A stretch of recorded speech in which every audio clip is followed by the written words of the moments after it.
New mortgages surge. Let's have a look. Hello everyone, Florian.Heise here, and welcome to another episode of HeiseSays.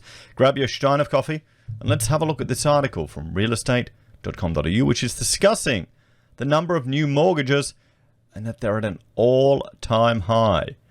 As we're entering the first recession in 28 years, the number of jobless families has grown to 1.5 million people.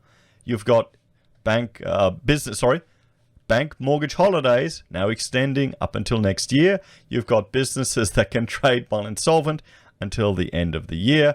You've got business defaults on the rise, up over 20%. Business administrations are up 11%. You've got JobKeeper propping up businesses. That's actually been decreased. And you have JobSeeker as well, with a bonus supporting the unemployed. Have I missed anything, guys? Because does it feel like all of these factors should be resulting in property growing? Well, you know what's happening. The government and the state are artificially stimulating these markets. They're just driving more money into property. They're, well, thanks to the Catalan effect, everyone we can see. Now, is this effect, is there a change in relative prices resulting from a change in money supply? More money is being created, generated via property. And I've got to get this picture back up there. I keep forgetting. So, what supports are they getting? You can get home builder, you can get grants, you can get first home owner, stamp duty exemptions for first home buyers.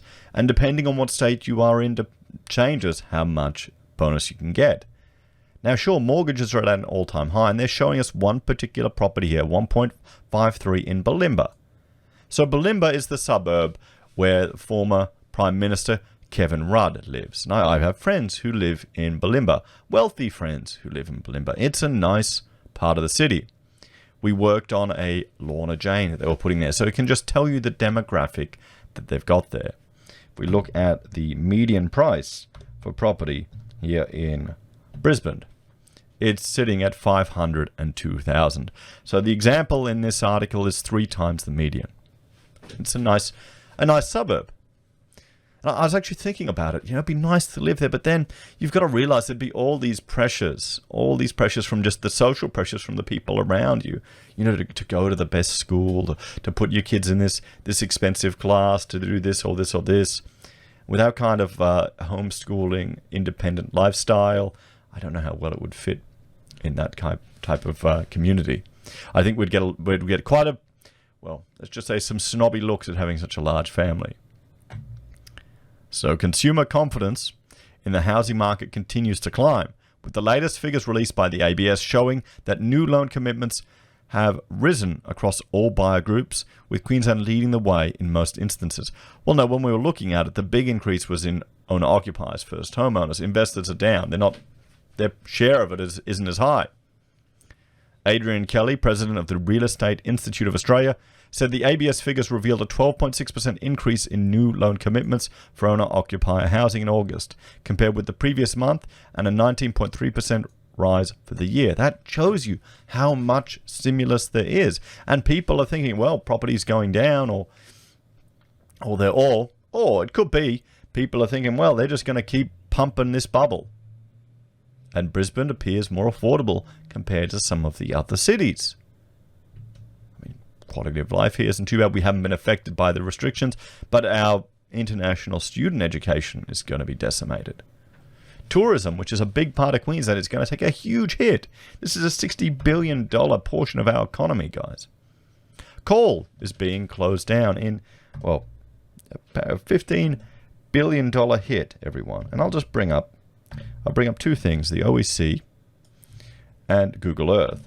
And if we just jump over here, we can see coal is a big portion of Australia's economy, of our exports. Once that loads up, you can see here, 23%, 57.2 billion, equal to our tourism industry. And if we bring up this is Google Earth, and see I've got operating mines. This is from the Australian Mine Atlas. It's 2014 data, but it still shows something very clear. See this little button here? I'll zoom in to Queensland. We'll turn on coal mines. I mean, there you go. Just shows you how many are on the east coast of Australia. So these are factors that are going to impact our economy here, all in Queensland and New South Wales. But still more people are jumping into these mortgages, everyone. He said increases were seen in all states and territories except the Northern Territory. The largest increase in the value of new loan commitments were in Victoria, Queensland and New South Wales. While this is the largest monthly increase in the ABS's history of its lending to household and business series, Mr. Kelly said some caution in the interpretation of the month-to-month comparison was required. The ABS points out that commitments in August reflect customer demand in earlier months, with lenders reporting that current processing times mean that August finance commitments reflect customer demand in June and early July, prior to Victoria imposing stage 3 and 4 restrictions. The value of loan commitments for investor housing rose 9.3% for the month, but was down 4.6% for the year, with Queensland and Victoria driving the increase in commitments for investment housing in August.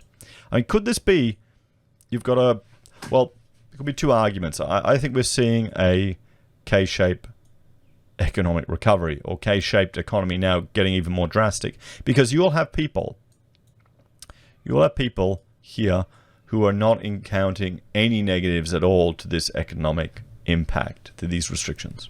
Then you've got our other group of people here who've lost their jobs, who are losing their business, who might work in retail, who are now jobless families, that are going to experience it very hard. The number of owner-occupier first home buyer loan commitments increased by 17.7% for the month. This is the third consecutive monthly increase and is the highest level since October 2009. Mr. Kelly said the recovery in lending is encouraging and reflects the recent easing in restrictions on movements and subsequent market response. However, he said the figures did not reflect the impact of second wave restrictions in Australia's second largest market of Melbourne. The rise in consumer confidence in Queensland at least looks set to continue for some time. And here's another chart I will bring up.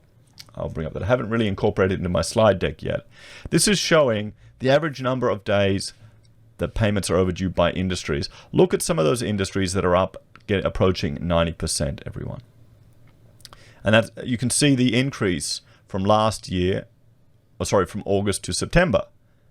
So some businesses, payment times are getting better, but a lot of them are getting worse. This is the how long invoices are in default. And yet we're seeing people jump in on housing. Is this the result of this artificial stimulus, guys? With rock bottom interest rates unlikely to move in the near future, and the banks and federal government pushing to ease borrowing restrictions by February next year, it has never been a better time to borrow to buy a house. Well, see, that's the question. The problem is they're juicing the market. They're juicing the market. Is it a good time to borrow to buy a house? Well, that depends on your circumstances. If you're in this class of people up here, and I'm using the word class because Australia is a classist society, everyone. We've got different strata. You've got the landlords here, you've got the homeowners here, you've got the renters here. And then you've got the elites at the top.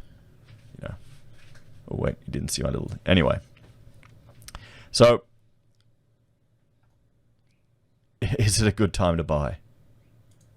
If they keep juicing up the market, if we're going to see house inflation, if they keep printing money, keep stimulating, but it means our purchasing power and other things will get affected.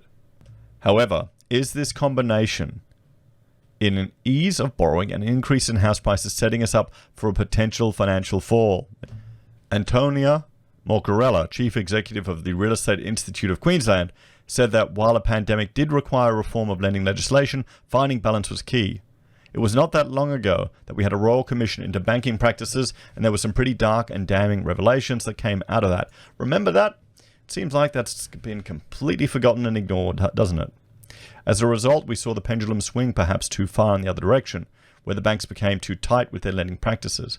Ms. Morcarella said that in a pandemic it was necessary for lending laws to be changed, but it was important that that occurred within a framework that allows people to be protected and does not lead to borrowers losing their homes and their livelihoods. Why? Well, why would you lose your home? Just wait for Mortgage Keeper to come, guys. The government will give you free money. I mean, it's a funny system we're in at the moment, isn't it? It really feels like we're in clown world. We welcome lending practices that allow people to be able to make decisions and fund their acquisitions. This is beneficial to mortgagees and also the broader economy, but we don't want to see the more vulnerable in society be negatively affected, she said. Well, this is the thing. You're having artificial stimulus. We've got a whole lot of things that are just artificially stimulating the property sector, everyone. Property prices are just going up. You've got geniuses who are just, property. You've got negative gearing, which incentivizes people to invest in loss-making property to mitigate their tax. So then that drives up the value of those properties because more people want to mitigate their tax. And then the government, will do whatever they can to, try and make changes or reforms. But so many people take advantage of it that it's impossible now. So then you've got more and more money being also borrowed and created and going into that sector. So you've got the candle-on effect, creating a bubble. You've got all these things working together. And then you've got, it's impossible because so much of our wealth is in this country is tied into property. It's impossible to have a dialogue about reform and change because too many people have just got too much of their wealth tied into it. What do you think, everyone? Do you think now's the time to jump into property? Are you jumping in? Getting on that Brisbane bandwagon? 1.3 for a little place out of Bulimba? What do you reckon? She looks nice. Nice little Queenslander with a nice garage. Very little yard to maintain, no trees. You'll definitely need the air conditioning blasting all the time there. Let me know your thoughts and opinions in the comments down below, guys. Please like, share, and subscribe to the channel. If you're a fan and want to support the content I create here, there are a few ways you can. You can join us on YouTube or Patreon. You can support us using our affiliate links at Amazon, eBay, Independent Reserve, or Kucoin. You can buy merch from HeiseSays, use Gold Pass from the Perth Mint, or support us via PayPal. Have a great day, and I'll see you next time.